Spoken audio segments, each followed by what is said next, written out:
Buenas tardes, profesor. El que le habla es el alumno Vilca Gonzalo Darwin, de la carrera Análisis Sistemas, tercer siglo, turno tarde. Aquí le voy a exponer la línea de tiempo de la nación peruana. En el año 200 a.C., las grandes culturas preincas se desarrollaron en nuestra historia. Fueron culturas paracas que desarrollaron hasta el año 200. En el año 300 y 700 a.C., luego le sigue la cultura nazca y mochica, que se desarrollaron entre los años 300 y 700, y los paracas son conocidos por sus hermosos mantos, los nazcas, por los geoglifos en el desierto de Nazca, y los mochicas por sus grandes artesanos. Años 700 y 100, perdón, acá es 1000. Entre los años 700 y 1000 se desarrollaron las culturas Tiahuanaco y Wari. En el año 1000 y 1425, la cultura chimú se desarrolló entre los años 1000 a 1425. Los tiahuanacos se distinguen por ser grandes arquitectos y los chimús por sus artesanías.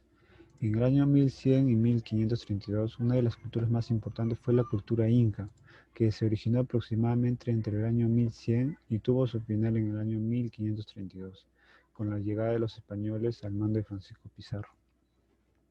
La colonia comprende el tiempo en que estuvimos bajo del dominio de la corona española y que concluyó el 25 de julio de 1821, año en que llega nuestra independencia gracias a la lucha de los hombres valerosos. Aquí he agarrado la cultura chimú porque es muy interesante su historia. Aquí es una población pre-inca que nace luego del decaimiento del Imperio Wari. En los años 900 y 1200 se situaron en la costa norte del Perú y se expandieron desde Tumbes hasta el valle de Huarmey. Su ciudad principal era Chanchán, en el valle del río Moche, al norte de Lima, Perú.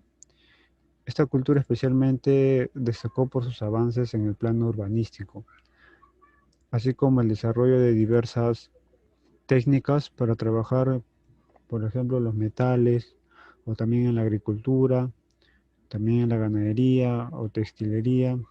Los chimús eran grandes y considerados como los mejores arquitectos en la antigüedad.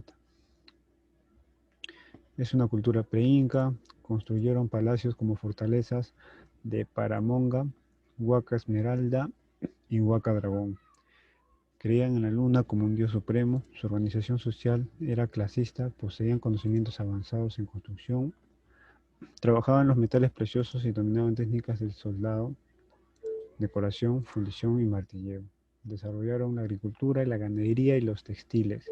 Trabajaban la cerámica artesanal con fines de uso diario y religioso. Tenían conocimientos avanzados de ingeniería hidráulica que les permitieron construir canales de riego. ¿Quién descubrió la cultura chimú? La cultura chimú tiene su origen en el año 900. Su fundador fue un personaje nombre llamado Talayano, el cual llegó a su séquito en grandes embarcaciones de madera. Este personaje adoptó el nombre de Gran Chimú. Según diversos arqueólogos, la cultura chimú surge de los restos de la cultura mochica y lambayeque, ubicada en el valle de Moche, en la actual ciudad de Trujillo. Este reino fue gobernado por 10 gobernantes, que eran tratados como dioses y vivían en un palacio de Chanchán, como el tributo que le pagaba el pueblo a sus gobernantes. Se cree que el pueblo chimú tuvo 10 gobernantes, pero solo se conoce el nombre de 4 de ellos. Y sus gobernantes, al tratar de expandir su reino, se enfrentó en guerras con el imperio inca, cuyo rey era Tupac Inca, y perdió su reino, ¿no? Y se sometió al vasallaje inca en el año casi 1470. Su organización social, de los chimús eran un pueblo cuya organización social era clasista y aristocrática. Esta contaba con una burguesía compleja que tenía bajo su dominio el sistema productivo de los campesinos y artesanos. La agricultura de la cultura chimú, a pesar del capital de la cultura chimú, se situaba en uno de los desiertos más secos de la costa. Sus pobladores supieron desarrollar un sistema de riego complejo que le permitieron crear campos de cultivo durante todo el año. Aquí vemos la organización social, Sinequi, Chimú, Capas del Rey, Aleac, gobernadores, Paren, jefes de campesinos, llanas, sirvientes, y de idioma Kingan-Mulchi. La cerámica, la cultura chimú.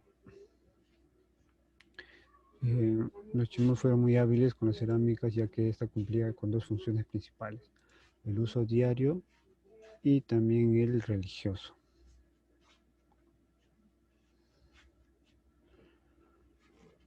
La metalurgia. El trabajo con los metales en la cultura chimú derivaba de su contacto con la cultura lambayeque. Su materia prima era el cobre, el bronce, arsénico, la plata, el oro. Eran expertos en la fundición de metales, soldado y en técnicas de decoración. Aquí construyeron también grandes canales de piedra. Uno de ellos fue uno de 84 kilómetros de largo, que iban desde el río Chimú hasta el norte, con el objetivo de llevar agua a sus sembradíos en el Valle de Mocho. Religión de la cultura chimú. La población chimú adoraba la luna por la influencia que tenía esta en sus plantaciones. Las mareas la usaban como referencia temporal. Los chimú creían que la luna era más poderosa que el sol porque podía brillar en la oscuridad. La luna era castigadora de ladrones y la visitante del otro mundo. Tenía un templo llamado Sian, Casa de la Luna, donde se practicaban ritos y también, se practicaba en las primeras noches de la luna eh, adoraciones. El sol, pero la luna era la principal, también adoraban a la tierra y el mar, y el sol, pero la luna era como un dios para ellos. Y aquí termina la exposición de la línea de tiempo. Gracias.